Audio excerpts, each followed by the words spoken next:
Good afternoon, everybody, from a cloudy South Williamsport, Pennsylvania, here on Wednesday. Welcome to the 2014 Little League World Series. From the Williamsport Sun-Gazette, I'm Mitch Rupert, standing alongside the president of the Peyton Manning fan club, Chris Masse. I knew that would get him.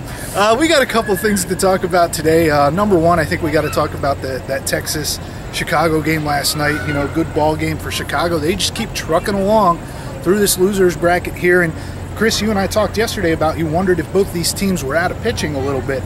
Chicago goes out and finds Josh Houston, who goes 5 innings, 4 hits, and strikes out 5 or 6 batters. How big was he for Illinois yesterday? He was huge, and that was the blessing from the other night. Confession night, I didn't know that he had thrown under 20 pitches and was still eligible to.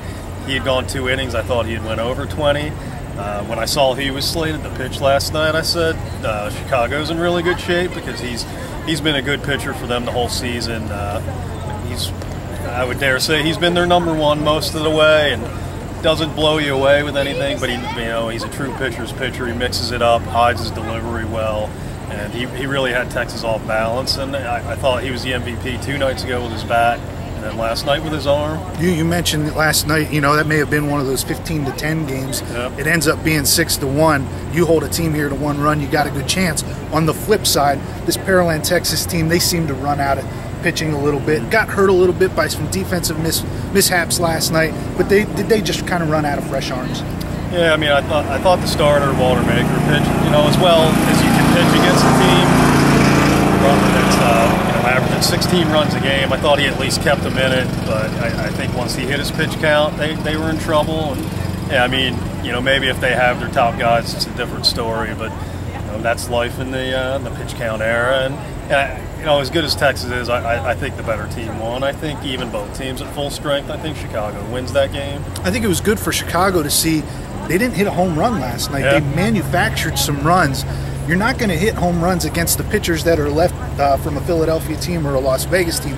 How big was that to see Chicago manufacture runs? Oh, it was real big. They were reminding me of my Orioles there for a while, where if they don't get the home runs, they struggle to score. But last night they showed they don't need it. And the thing about them is they have so much speed and athleticism, and they take extra bases all the time. They turn singles into doubles, doubles into triples, and they put a ton of pressure on the defense. I think you see a lot of these teams that play Chicago make more errors than they usually do, and I think it's because they're aware of that speed. They're rushing things. They want to get the throw over there, and they make mistakes. So I think they can obviously make things happen without the home run, and so that was big for them. Pierce Jones came out of the lineup last night. We're told he'll be back ready to go Thursday night. If they play Thursday night, we'll see how the weather shakes things up here today. And the last thing, Chris, we got to talk about, Mexico is coming on strong. I know you haven't seen much of the international field, but a 10-run win yesterday over Venezuela, which a pretty good Venezuela team. I think Mexico is showing they're clearly the 3rd best team in the international bracket. Do you think they have enough to challenge what Japan or South Korea has? I'll say yes, but I really like the Japan and South Korea teams. I think the winner, whoever, I shouldn't say whoever wins tonight's game because they could end up playing Saturday, but I think Japan and South Korea are the 2 best teams. But Mexico is a lot better than I thought they were. I thought they struggled to beat Canada. That was a really close game, and I thought maybe this Mexico team isn't as strong as some of the teams in the past. But they opened a lot of eyes yesterday because I thought Venezuela was the favorite to win yesterday, and so I would say they're a step below Japan and South Korea, but they're a sleeper, and you never know when they get them on the field what can happen. Their best power hitter right now is 4 feet 8 inches tall, so he's a hair taller than Doc. He makes small people like me proud. I think that's going to do it for us here from the Wednesday edition of the 2014 Little League World Series. Check out all of Chris's stories, all of Ben Brigandy's stories at www.sungazette.com. We have a special Little League extra section where you can find all those. I finally brought my pins. So if you find me here on the Little League grounds, I have Sun-Gazette pins to give away. Follow us on Twitter.